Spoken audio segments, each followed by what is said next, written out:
नमस्कार, मैं रचना शर्मा। चढ़ती कला टाइम टीवी देख रहे सभी दर्शकों का स्वागत करती हूं। आप देख रहे हैं उत्तर प्रदेश के विशेष समाचार।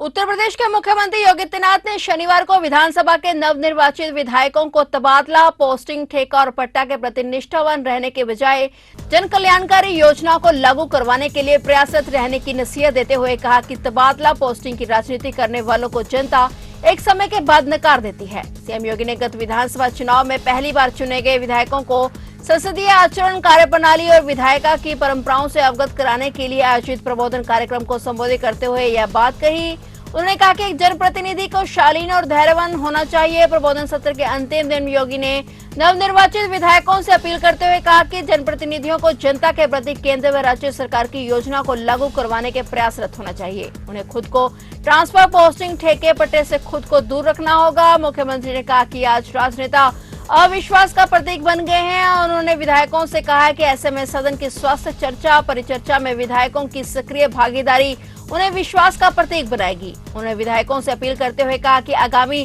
6 जून को विधानसभा का एक संयुक्त सत्र आयोजित किया गया है, जिसे महामहिम राष्ट्रपति संबोधित करेंगे और इस सत्र में सभी विधायकों को शालीनता से उन्हें सुनना होगा। इस अवसर पर उन्होंने राज्य की विधानसभा को पेपरलेस बनाने के लिए शुरू किए गए ई विधान कार्यक्रम को सराहनीय प्रयास बताया। योगी सरकार के ड्रीम प्रोजेक्ट विंध्य कॉरिडोर पर तेजी से काम चल रहा है। इसके लिए 224 करोड़ रुपए खर्च किए जा रहे हैं। इसके निर्माण कार्य के निरीक्षण के लिए मुख्यमंत्री योगी आदित्यनाथ कई बार विंध्य धाम भी आ चुके हैं और वहीं कॉरिडोर के निर्माण कार्य की आधारशिला गृह मंत्री अमित शाह ने रखी थी। यूपी के विंध्याचल धाम में विकसित हो रहा सीएम योगी का ड्रीम प्रोजेक्ट साकार होने के बाद यहां धार्मिक पर्यटन को बढ़ावा तो मिलेगा ही, साथ ही लोगों को रोजगार के अवसर भी मुहैया होंगे। विंध्य धाम में आने वाले मां विंध्यवासिनी के भक्तों की सारी सुख सुविधाओं को ध्यान में रखकर ही कॉरिडोर का निर्माण कार्य शुरू हो चुका है। तीर्थ पर्यटन को बढ़ावा देने के उद्देश्य से काशी विश्वनाथ की तर्ज पर प्रदेश सरकार की तरफ से 224 करोड़ की लागत से विंध्य कॉरिडोर का निर्माण किया जा रहा है। कॉरिडोर के लिए 20 मई 2022 तक कुल 522 संपत्तियां खरीदी गई हैं, जिसका कुल 96 करोड़ का मुआवजा भी दिया गया है। ज्ञानवापी मस्जिद इन दिनों विवादों में छाई हुई है। जहां हिंदू पक्ष ने मस्जिद के अंदर शिवलिंग मिलने का दावा किया है, वहीं इस विवाद के बीच एआईएमआईएम प्रमुख असदुद्दीन ओवैसी ने शिवलिंग को फव्वारा बताया है। वहीं आज शनिवार को उन्होंने फिर कहा कि यह फव्वारा कम से कम 7वीं शताब्दी से इस्लामी वास्तुकला की एक अनिवार्य विशेषता है। वहीं इसके साथ ही बिजली मुक्त फव्वारे के बारे में ओवैसी ने कहा कि ऐसे फव्वारे गुरुत्वाकर्षण पर काम करते हैं और प्राचीन रोमन और यूनानियों के पास पहली और 6ठी शताब्दी ईसा पूर्व के फव्वारे थे। ओवैसी ने ट्वीट कर लिखा कि संगीत जीनियस पूछ रहे हैं कि बिजली के बिना एक फव्वारा कैसे था। इसे ग्रेविटी कहा जाता है। संभव दुनिया का सबसे पुराना कामकाजी फव्वारा 2700 साल पुराना है और प्राचीन रोमन और यूनानियों के पास पहली और 6ठी शताब्दी ईसा पूर्व के फव्वारे थे और शाहजहां के शालीमार उद्यान में 410 फव्वारे हैं। वहीं हिंदू पक्ष का दावा है कि बुजुखाना के पास एक शिवलिंग पाया गया था, जिसका उपयोग मुस्लिम श्रद्धालु अपनी नमाज से पहले वंशीकरण करने के लिए करते थे। मस्जिद प्रबंधक समिति ने दावा किया है कि जिस वस्तु को हिंदू पक्ष शिवलिंग होने का दावा करता है, वह बुजुखाने के पानी के फव्वारे तंत्र का हिस्सा है। इससे पहले विश्व हिंदू परिषद के प्रमुख आलोक कुमार ने शुक्रवार को दावा किया कि पाया गया शिवलिंग मूल ज्योतिर्लिंगों में से एक है। देखना यह है कि अदालत इस मुद्दे पर अब क्या फैसला सुनाती है।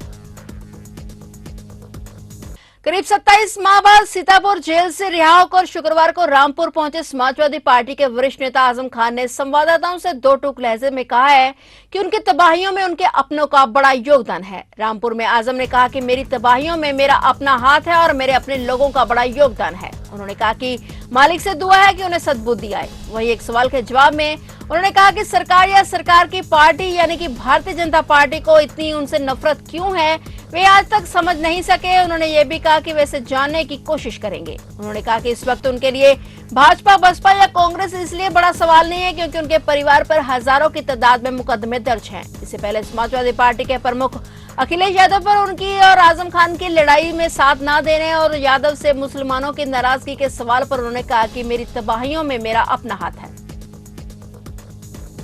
उत्तर प्रदेश विधानसभा का बजट सत्र 23 मई से शुरू होने जा रहा है। योगी सरकार अपने दूसरे कार्यकाल का पहला बजट 26 मई को पेश करेगी। इससे पहले अखिलेश यादव ने समाजवादी पार्टी विधानमंडल दल की बैठक आज शनिवार शाम 5 बजे लखनऊ में बुलाई थी और इसी बीच खबर आई कि अखिलेश यादव ने विधानमंडल दल को स्थगित कर दिया है। अब विधानमंडल दल की बैठक रविवार यानी कल 12 बजे बुलाई गई है। अखिलेश यादव ने अपनी पार्टी के सभी विधायक और एमएलसी को बुलाया और बताया जा रहा है कि इस बैठक में अखिलेश बजट सत्र के दौरान योगी सरकार को सदन में घेरने की रणनीति बनाएंगे। वहीं समाजवादी पार्टी के राष्ट्रीय अध्यक्ष अखिलेश यादव दिल्ली रवाना हो गए हैं। उत्तर प्रदेश में बलरामपुर जिले के तुलसीपुर क्षेत्र में हुए एक भीषण सड़क हादसे में एसयूवी सवार 6 लोगों की मौत हो गई, जबकि 3 अन्य गंभीर रूप से घायल हो गए। पुलिस अधीक्षक राजेश कुमार सक्सेना ने आज शनिवार को बताया कि गनवरिया तिराहे के पास बीती रात ये हादसा उस समय हुआ जब यात्रियों से भरी 2 बोलेरो जीप आगे पीछे गेसड़ी की ओर जा रही थी कि गनवरिया तिराहे के पास सामने से आ रहे तेज रफ्तार ट्रैक्टर से आगे आ रही बोलेरो टकरा गई और उसके पीछे चल रही एक अन्य बोलेरो भी आगे जा रहे वाहन से टकरा गई। इस हादसे में 6 लोगों की मौत हो गई, जबकि 3 अन्य घायल हो गए, जिन्हें गंभीर हालत में अस्पताल में भर्ती कराया गया है। फिलहाल उत्तर प्रदेश के विशेष समाचारों में इतना ही, और नए समाचारों के साथ फिर से हाजिर होंगे। तब तक के लिए देखते रहिए चढ़ती कला टाइम टीवी।